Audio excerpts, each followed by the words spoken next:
Ang Biblia ngayon.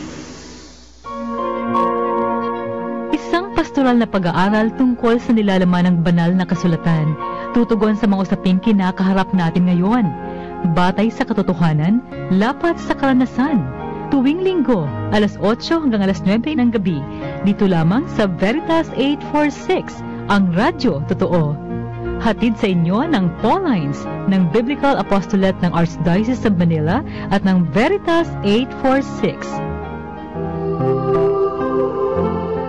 If today you hear the voice of the Lord, harden not your hearts.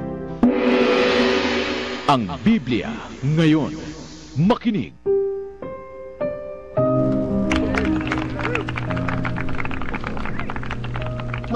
Magandang gabi mga kapanalig. Nasa ika-21 linggo na po tayo sa karaniwang panahon. Kumusta na po kayo? Sana'y nakapagpahinga po kayo ngayong long weekend at nakasama ng matagal ang inyong mga pamilya at mga mahal sa buhay.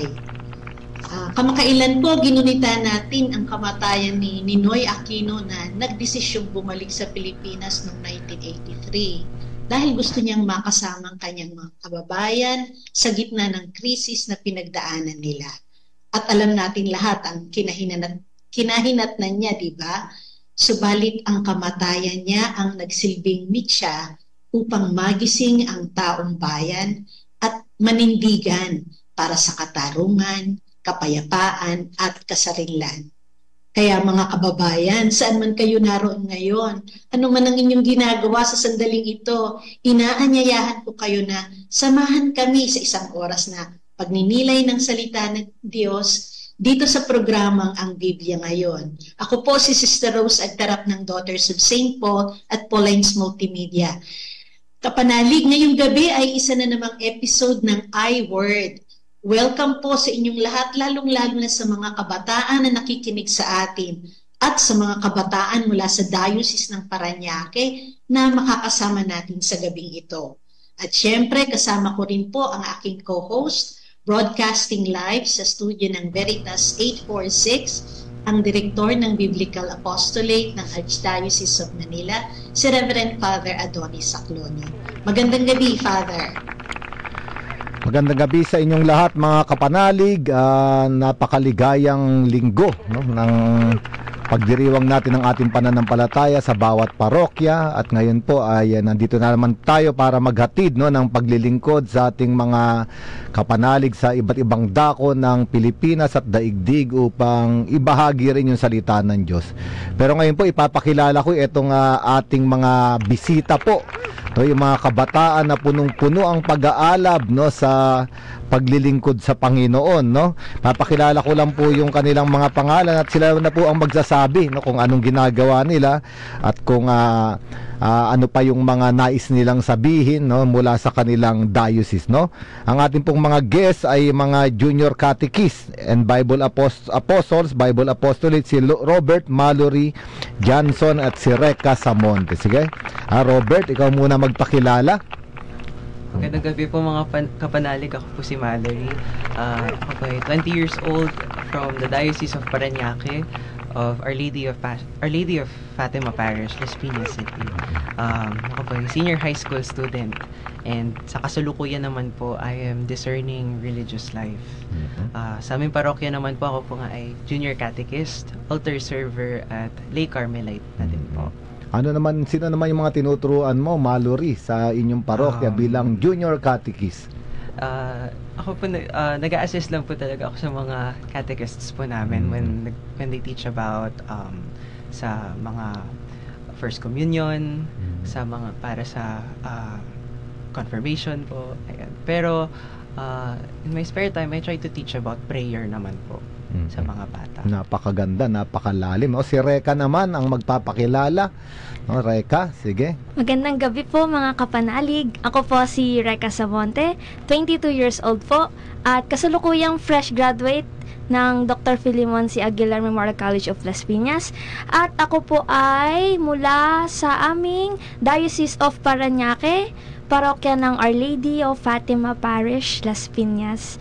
At ako po ay naglilingkod sa aming parokya bilang junior catechist at miyembro rin po ng SOCOM At ako din po ay music ministry ng aming youth.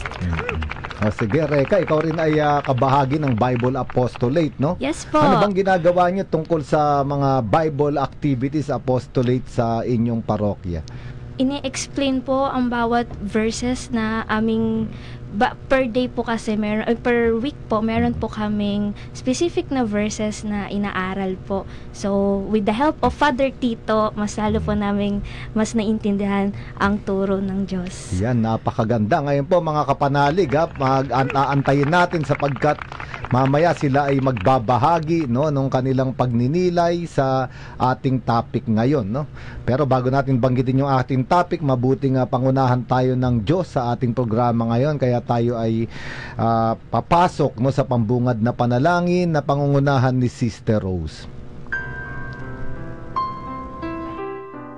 Sa ngalan ng Ama, ng Anak at ng Espiritu Santo. Amen.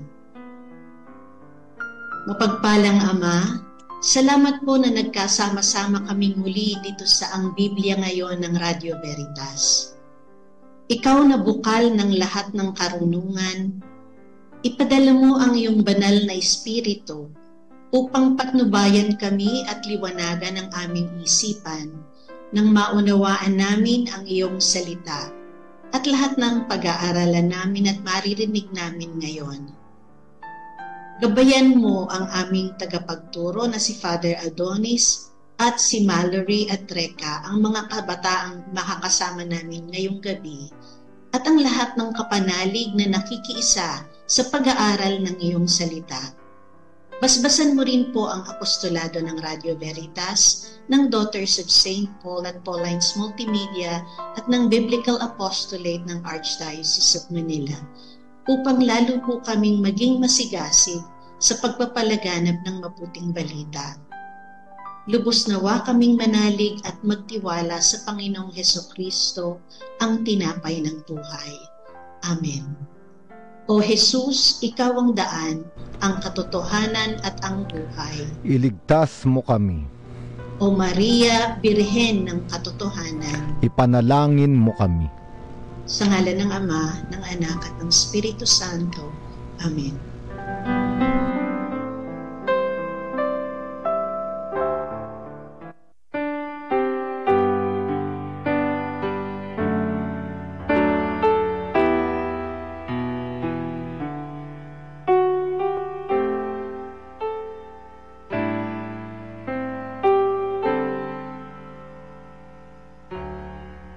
Holy darkness,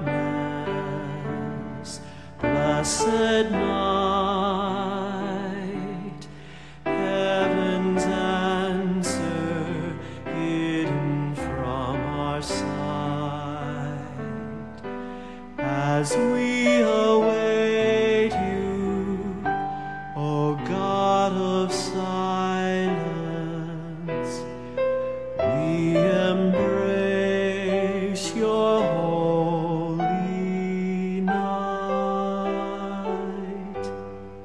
I have tried you in fires of affliction. I have taught your soul to grieve. In the barren soil of your loneliness, there will I plant my seed. Holy darkness, blessed night, heaven's answer hidden from our sight, as we await you, O God of silence, we embrace your holy night. I have taught you the price of compassion. You have stood before the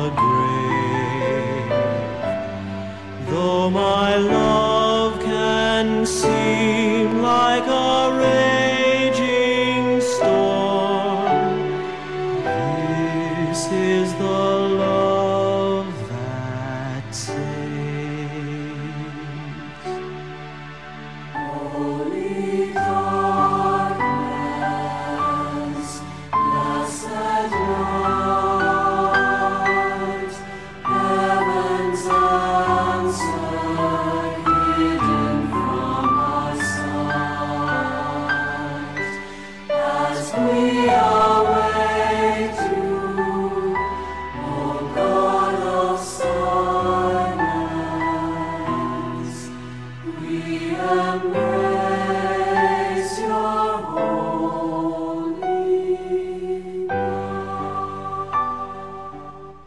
Natural na sangkap, natural na sarap, idaan sa gaan. Idalite Herbal Tea na yan, Idalite Herbal Tea na yan. Ay, hirap gumalaw. Ay, napapasigaw. Daliri sa paa at kamay, sakit na napapaan. Nandito ang Turmerica Plus, tunay kang walastig.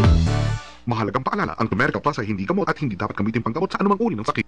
Thy word is a lamp unto my feet and a light unto my path. Ang Biblia ngayon. Makinig. If today you hear the voice of the Lord, harden not your hearts.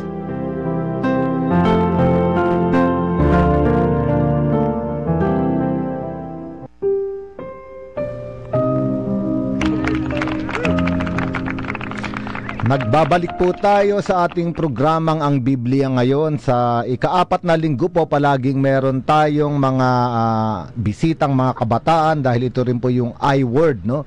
Ito po ay pinasimulan ni Bishop Abilio upang yung mga kabataan din ay magkaroon ng puwang, no, para magpahayag ng mabuting balita.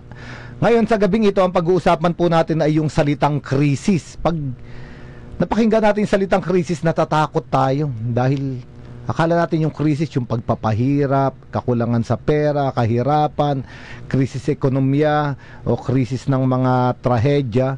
Pero ang salitang krisis ay galing sa salitang Griego, no? At ang kahulugan nito ay pagpili o pagdidesisyon. Ibig sabihin, isang tao na nandoon sa pagkukrus ng landas at kailangan niya magdesisyon. At ito po yung pagminilayan natin kasama yung mga kabataan dahil ito yung ebanghelyo sa araw na ito. Yung ebanghelyo sa araw na ito, ito na yung huling bahagi ng panayam ni Jesucristo patungkol sa tinapay ng buhay, no? Discourse on the bread of life. At dito nga ay may mga umalis na mga alagad si Jesucristo, may nanatili, no? Sapagkat pinapili sila ni Jesucristo, gusto niya rin bang umalis o hindi? At ito yung tinatawag nating krisis, kailangang magdesisyon, no? Kaya nga maganda yung sabi ni Pedro, saan pa kami pupunta, no? Kanino pa kami pupunta, no? Nasa iyo ang salita na nagbibigay buhay. No, pero bago po tayo dumako rito sa ating pag-uusap, no, balikan muna natin yung pinag-usapan ng nakaraang linggo sa ating Balikdinig.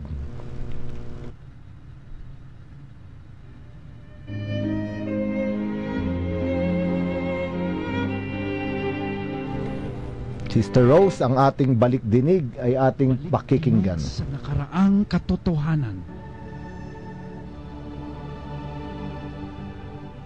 Okay, ang temang tinalakay po ni Father Adonis last week ay si Jesus, tinapay na nagmula sa langit. Hango sa Ebanghelyo ni San Juan, chapter 6, verses 51 to 58. Tinanong din natin, ano ang kahulugan sa iyo ng tinapay na nagmula sa kalangitan?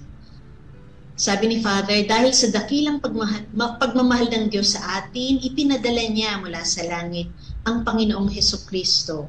Naging tao, naghirap, nagpakasakit at namatay sa krus upang tayo ay maligtas mula sa kasalanan. Sa Eucharistia, nagaganap itong muli. Gusto ng Diyos na dalhin ang kalangitan dito sa lupa para matikman na natin mga nasa lupa ang langit. Sabi nga ni St. Pope John Paul II, sa Eucharistia tayo ay nagiging bahagi ng kalangitan at tinutulungan tayong itaas ang ating mga mata sa langit. Pero hindi ito natatapos sa komunyon. Pagkatapos ng misa ay nagsisimula pa lang ang Eucharistia. Nagsisimula ay katatapos nga lang, di ba?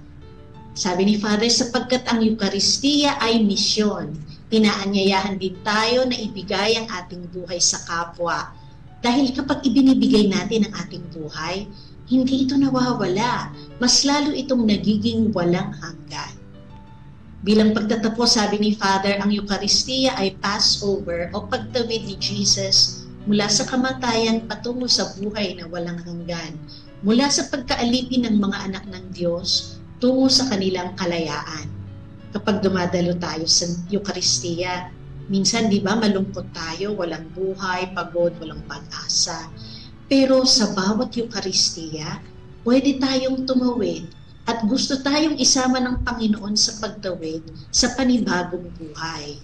Kaya't sinusugudi niya tayo upang ibahagi sa ating mga kapatid at kapanalig ang ating magandang karanasan.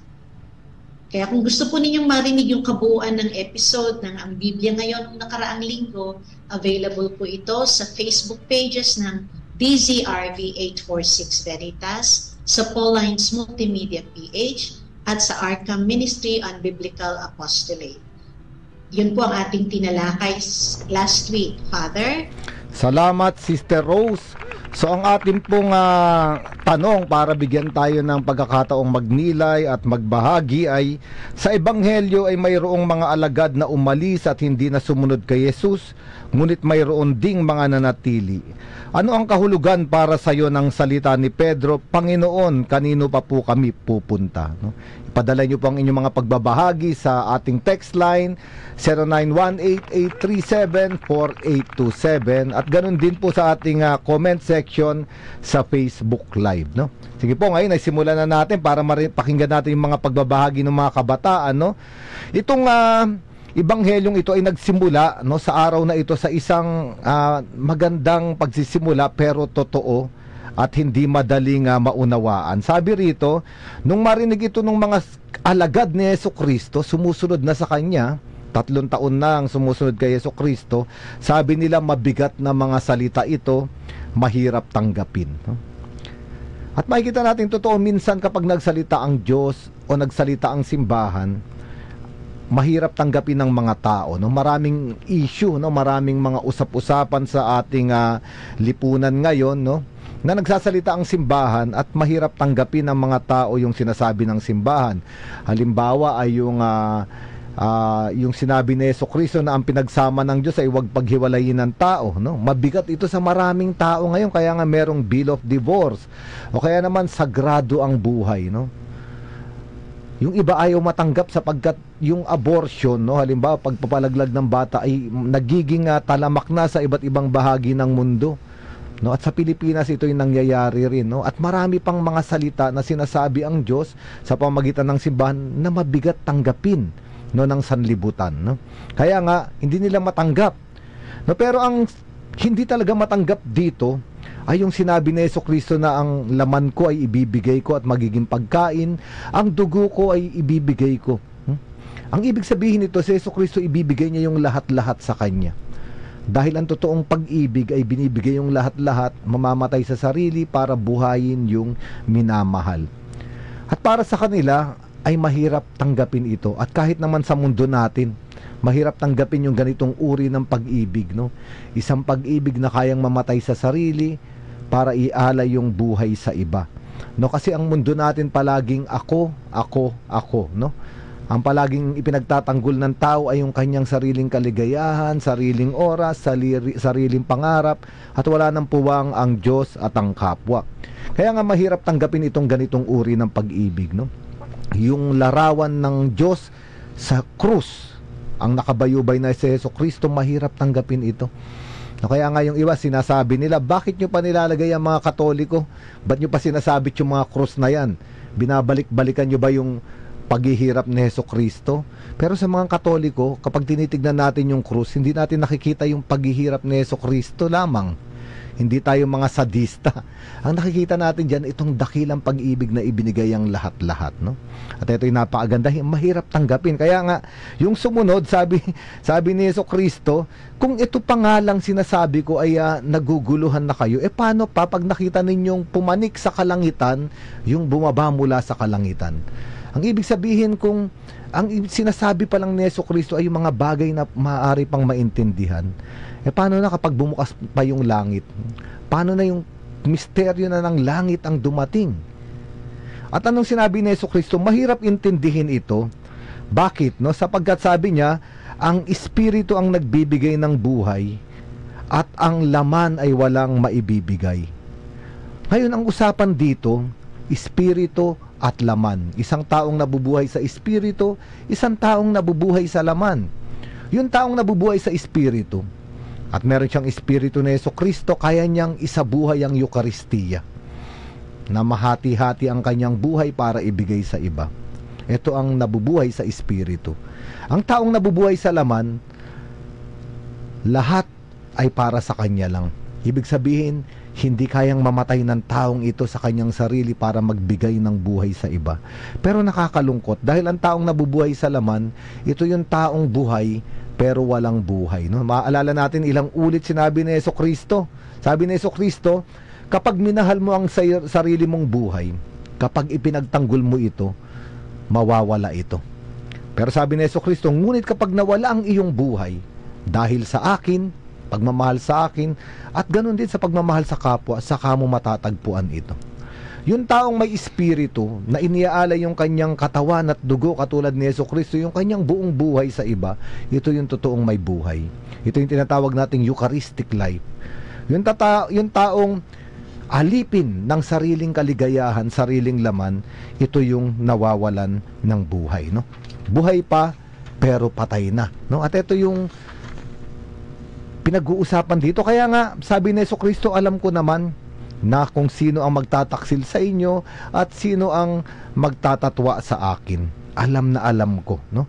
Dahil walang makalapit sa akin kung hindi siya niregaluhan o inalaya ng aking ama ng imbitasyon para pumunta sa akin. O, ibig sabihin, yung taong pinili ng ama sa langit, siya yung makakalapit kay Jesucristo at siya yung may espiritu ng buhay. No, kaya nga tinanong niya na yung mga alagad niya. Kasi yung iba umalis na, may natira pa. Sila Pedro, sabi niya. Sabi niya, mga kapanalig, ito yung tanong. Kayo, gusto niya rin bang umalis? At narito na yung linya ni Pedro.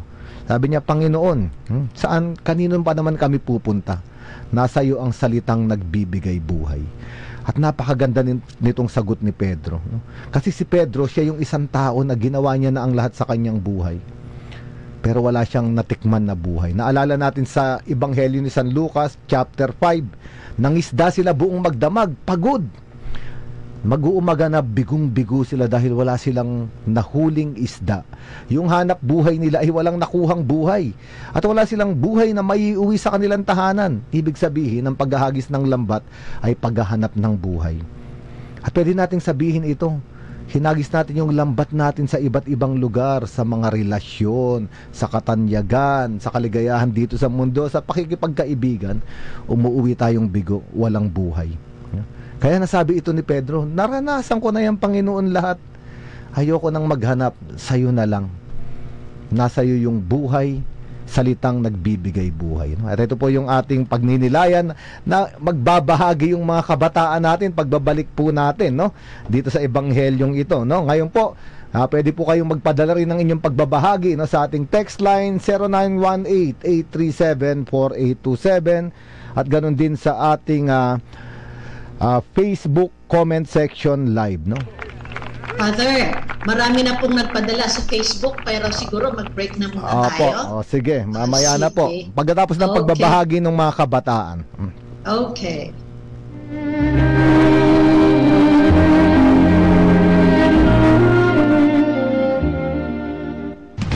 Sa mga kapanalig, nagpapasalamat po ang Veritas 846, ang radyo ng simbahan, sa ating pagiging number 3 sa AM radio rating sa Metro Manila ng Kantar KBP. Isang biyaya po na dumadami ang nakikinig at naniniwala sa kahalagahan ng katotohanan. Ang katotohanan ang siyang magpapalaya sa atin. Juan 8. Mag-ingat po tayo sa mga peking balita. Sabi nga ni Pope Francis, fake news is diabolic. Palaging makinig, kapanalig, sa Veritas 846. Sumayin niyo ang katotohanan. From Mega Manila, Philippines, to the World Wide Web, through broadcast and social media, Veritas 846 Kapanali, 55 years of Catholic broadcasting.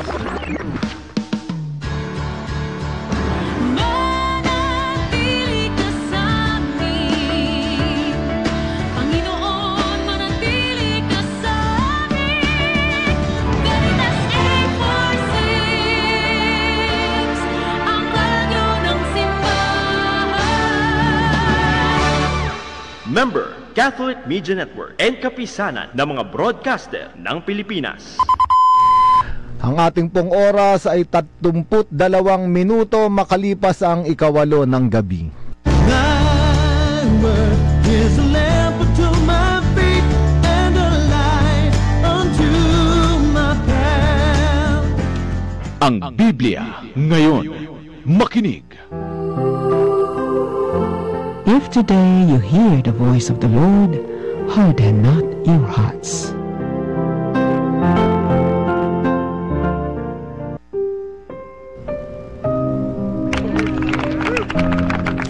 Nagbabalik po tayo sa ating ang Biblia ngayon, at dahil po ay word, no, ang mga magbabahagi po ng pagninilay upang tayo ay matulungan lahat ay ang mga kabataan, no.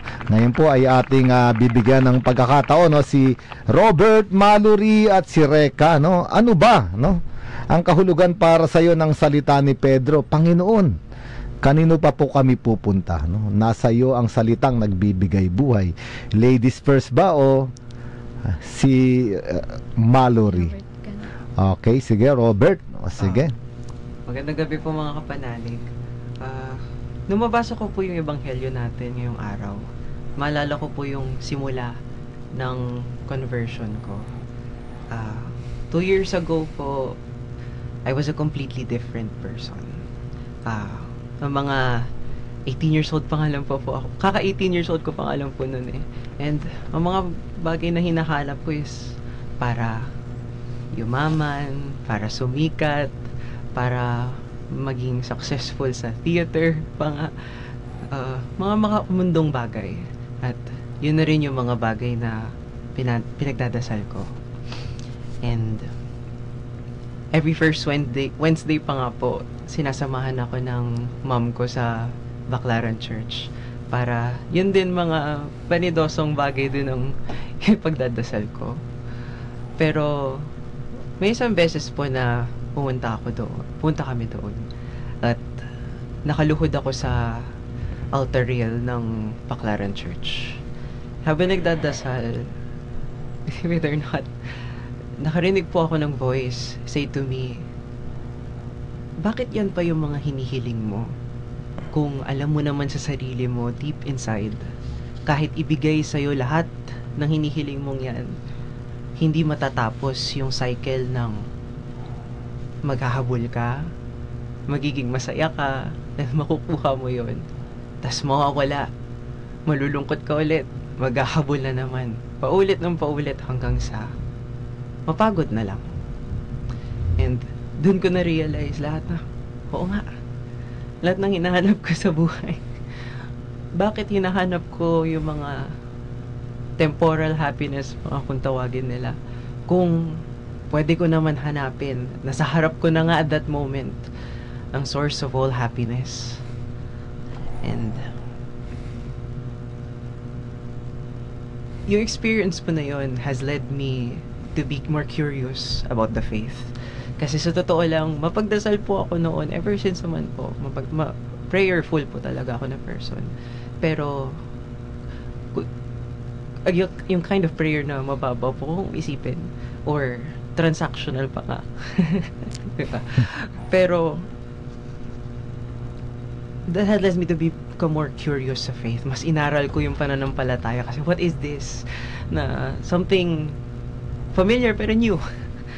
And sa pag-aaral ko, nakilala ko si Saint Teresa of Avila. And na-discover ko yung mga teachings niya. Na-discover ko ang Carmel, ang spirituality, ang deeper na prayer.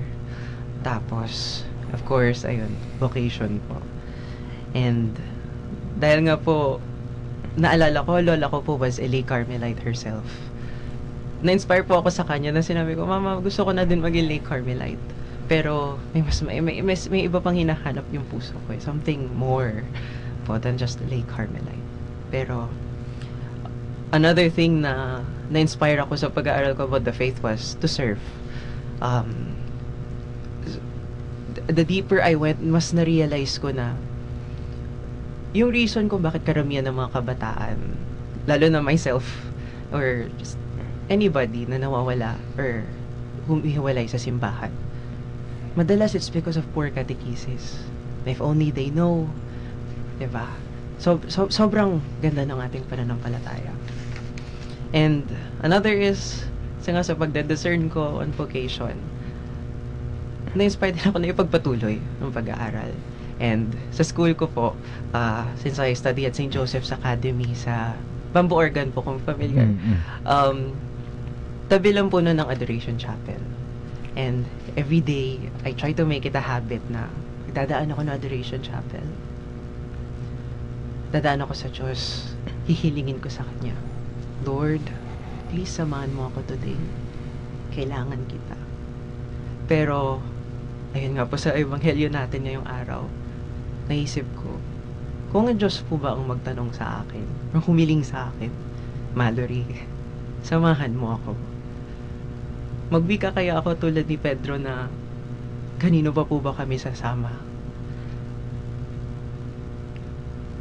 Pero, hindi ko pa rin, sa totoo lang, hindi ko pa po sigurado kung ano sagot ko sa, or ano magiging response ko sa Diyos pagka yun na nangyari, or yun na nangyayari.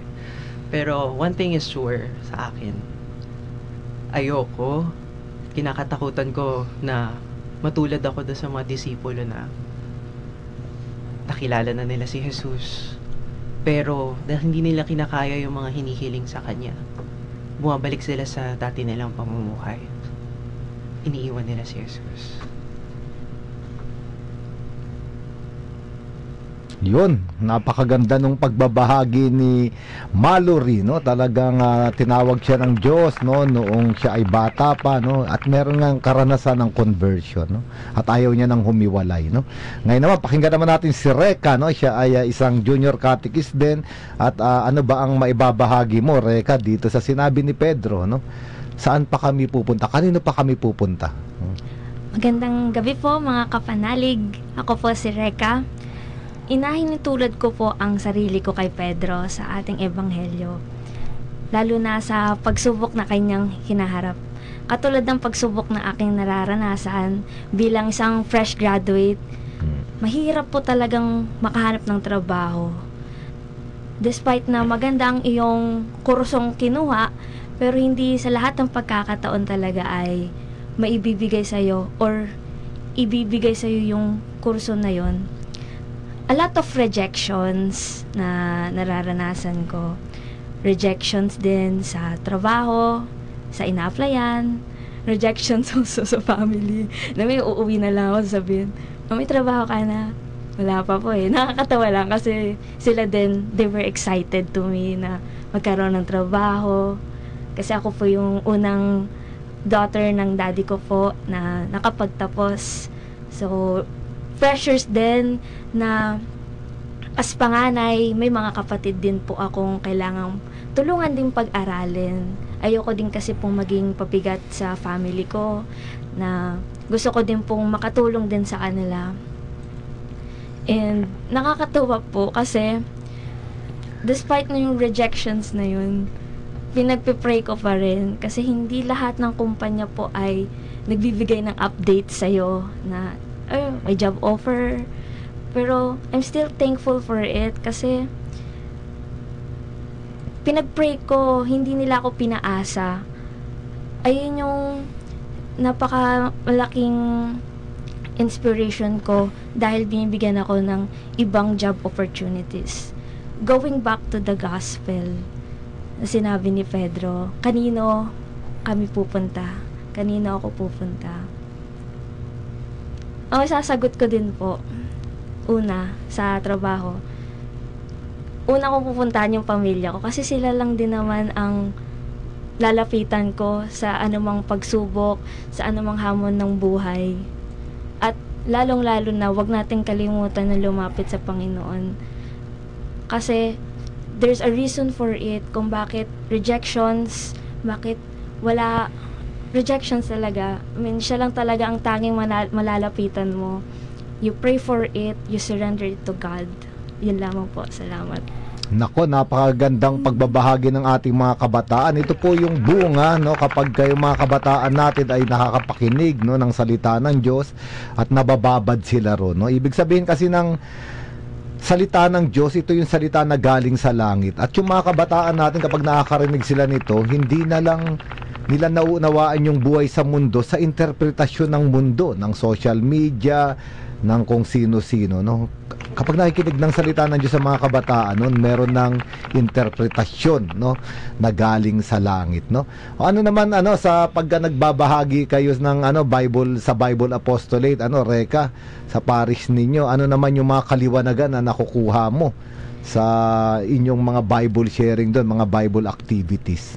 Nakakatuwa po kasi po si Father Tito, super busy niya po talaga, and sa bawat verses na aming inaaral sa Biblia, pinapaliwanag niya talaga na even ako, kahit kung sino sabi ko, kung pwede bata rin, maintindihan to ng bata kasi sobrang detalyado niya pong mag-explain, and napaka-thankful din po kasi hindi sa lahat ng pagkakataon ay may magtuturo ng salita ng Diyos nung mas lalo kang maliliwanagan.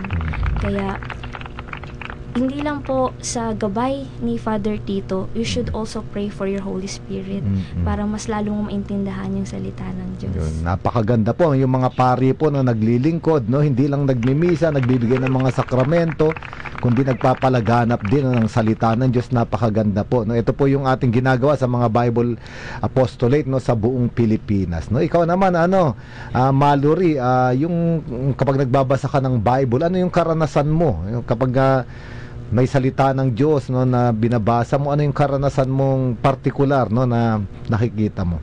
Siguro ang pinaka-common na karanasan ko pag nagbabasa ng Biblia is, lalo na pagka tumagos talaga sa puso yung salita.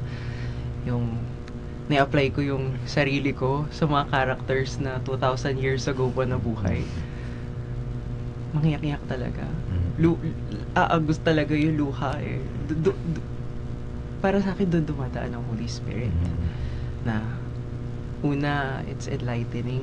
Isa pa, nakapaghilom yung ganong experience.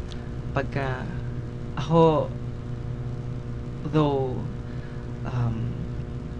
minsan nahirapan ako intindihin or minsan nahirapan ako pag-connect-connectahin, pero yung sa personal understanding, I think naman na it has helped me na idala ko sa tamang landas.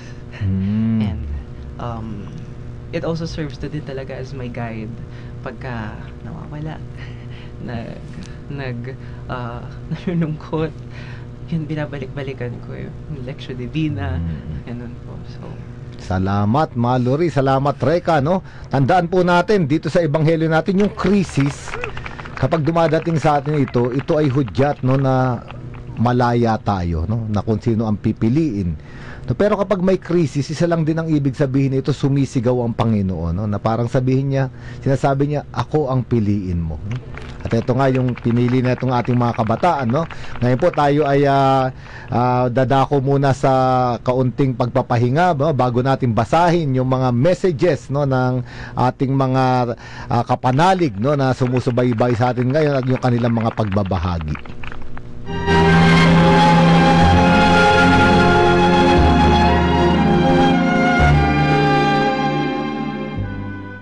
Break time na! Kumain ng tama, mag-exercise at mag-Ampalaya Plus. Clinically tested, ang Ampalaya Plus ay tumutulong sa pag-control ng blood sugar. Ang Ampalaya Plus ay may inam sa mga diabetiko at pre-diabetics. Kaya mag-Ampalaya Plus araw-araw. Mahalagang paalala, ang Ampalaya Plus ay hindi gamot at di maaaring gamitin paggamot sa anumang uri ng sakit. Alagaan ng kidneys, uminom ng 8 basong tubig.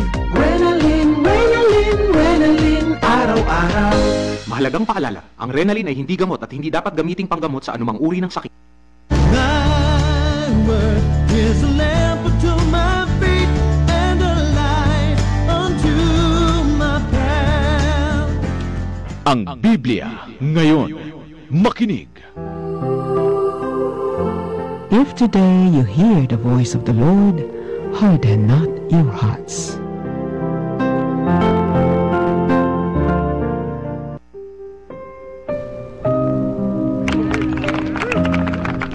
Nagbabalik po tayo sa Ang Biblia ngayon. Sister, meron na ritong mga nagpadala sa text line, no? Si ang kapanalig Esther Salandanan, lagi niya raw tayong pinapanood at nakikinig at siya ay nagnananalangin, no? Ang ating namang kapanalig na si Romel Dizon ng Cabiao, Nueva Ecija, sabi niya, nasa tama lagi ang simbahan, kaya dapat sumunod bilang lingkod na tunay na dapat nabubuhay sa salita at sa gawa, no? At meron pa rin po ritong ating isang kapanalig, si Kapanalig 9074, no? At ito rin po yung sinabi niya, no? Sa salita at sa gawa at hindi pakitang tao lamang dahil nakakahiya sa mata ng Diyos, no? Okay, sister, ito yung mga nasa text line. Ikaw, sister, bago mo basahin yung nasa comment section, meron ka bang pagbabahagi dito sa ating paksa krisis? Saan pa kami pupunta? Kanino pa kami pupunta? Maraming salamat, Mallory at saka Reka, sa inyong sharing. Habang nag-share kayo, naalala ko yung sinabi sa akin ng aking formator nung ako'y batang madre. Sabi niya, when you are disappointed, it is a time to have an appointment with God. So, kasi di ba yung sinasabi natin na sabi ni Father kanina, yung crisis ay hindi naman yung ibig sabihin ay tawag niyan, it's always negative. It's time to make a decision. So, ganun yung sabi ng kailangan kapag naranasan natin yung ganun na may mga bagay na kailangan tayong magdesisyon, dapat ang number one na i-consult natin ang Panginoong Diyos. So, yun. Yun ang naging experience ko. Nagka-crisis ako ng bukasyon ko. At ang ginawa ko lang talaga, nagpunta sa harapan ng Santissimo Sacramento ng maraming araw, naghihingi ng payo at tulong at kaliwanagan mula sa Panginoon. At ang resulta, hanggang ngayon, nandito pa ako, isa pa ring madre. Ibig sabihin, ito ang kagustuhan. Salamat, sister. Sister, dadagdagan ko lang itong mga nagpadala ng message. Meron pa si Kapanalig Ofi ng Bukawi. Sabi niya, a blessed Sunday po. May we always be open-handed, open-minded, and open-hearted to what God has for us. Napakaganda yung mensahe ni Kapanalig Ofi. Meron pa po rito si Kapanalig 1864. Sabi niya po, kaya po dapat nandyan ang imahe ng namatay na si Jesucristo sa krus. Nasa Bible po na titingalain ng mga tao ang sinibat na tagiliran niya. Ito'y galing din sa sa propesiya ni Propeta Zacarias, no? Ito ang ating kapanalig na humihingi ng panalangin, si ating kapanalig Elizabeth Marsan, no? Panalangin para sa kanyang pamilya. Sister, siguro hindi natin mababasa lahat ng nasa comment section, pero baka may mapili ka lang dyan, no, na mababasa natin.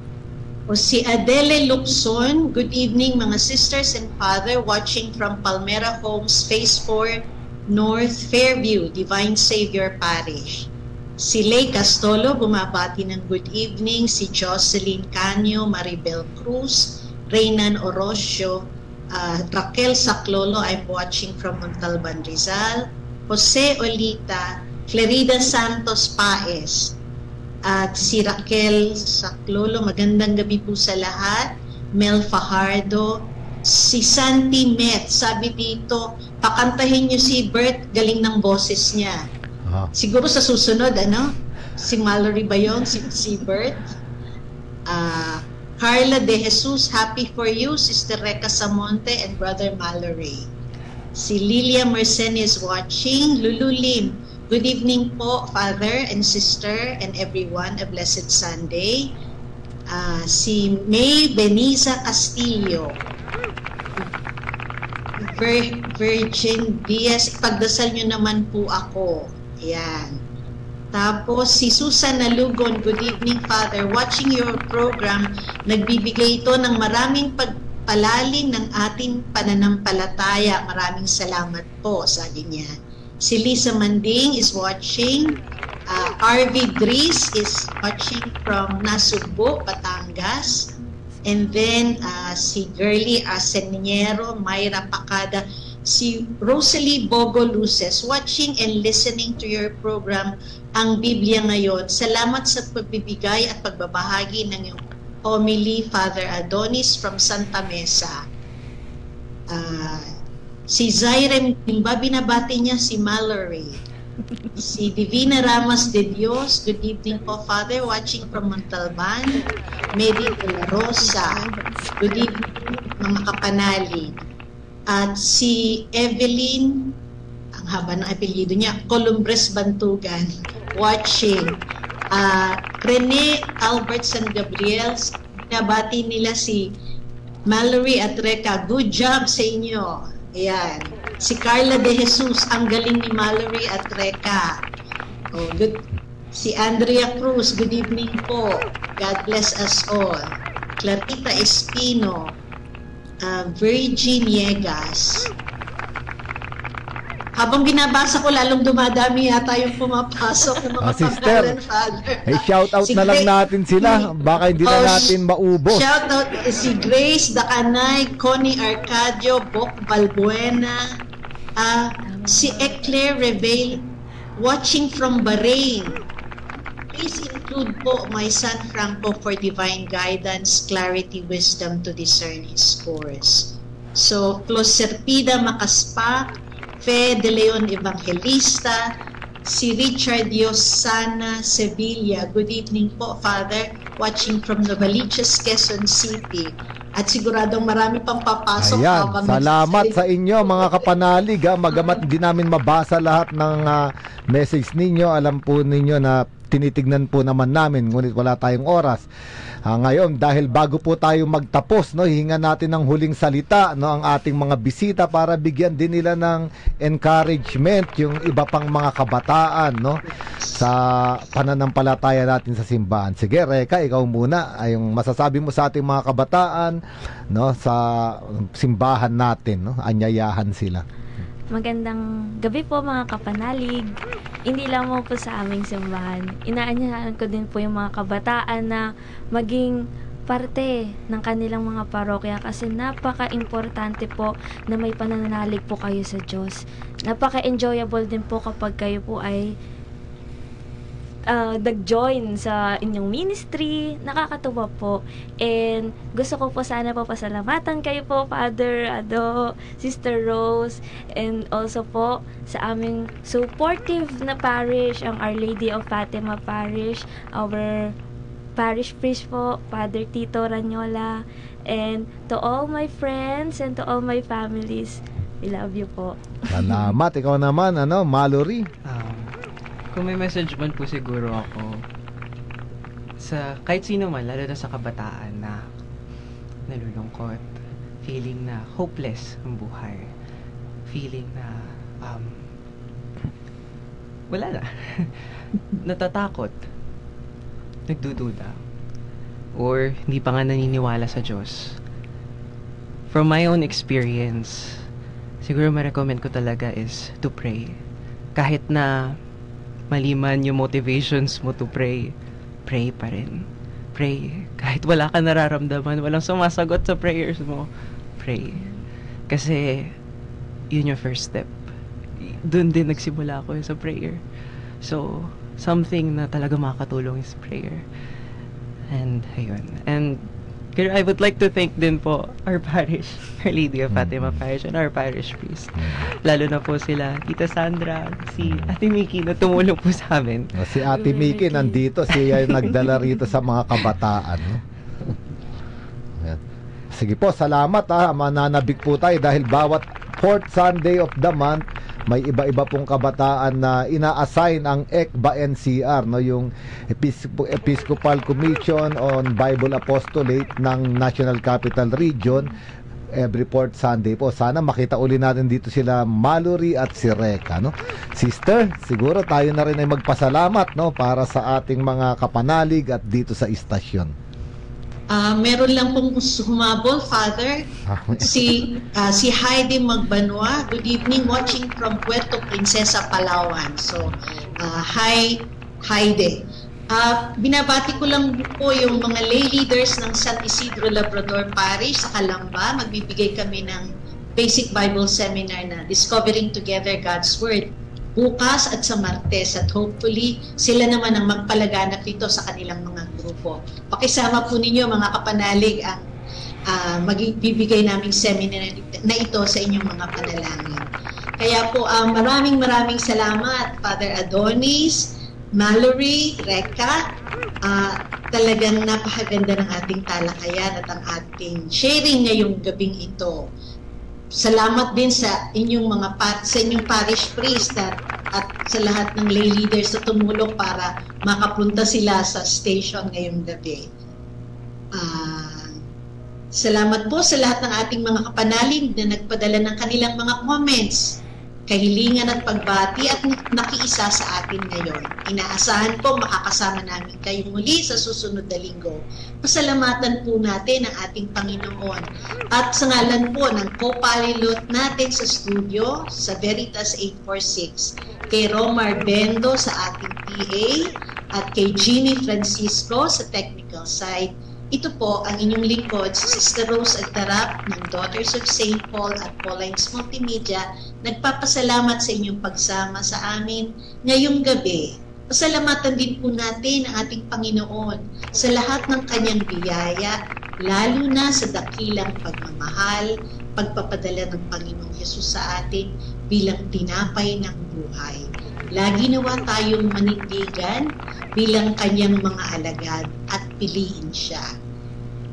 Sa pagtatapos, hingin po natin ang bendisyon ni Father Adonis. Father, sumainyo ang Panginoon at sumainyo rin. Pagpalain kayong lahat, gayon din ang inyong mga pinakamamahal sa buhay ng ating makapangyarihang Diyos, Ama at Anak at Espiritu Santo. Amen. Humayo tayong taglay ang napakadakilang pag-ibig ng Panginoon sa ating buhay. Salamat sa Diyos. Sumainyo ang katotohanan.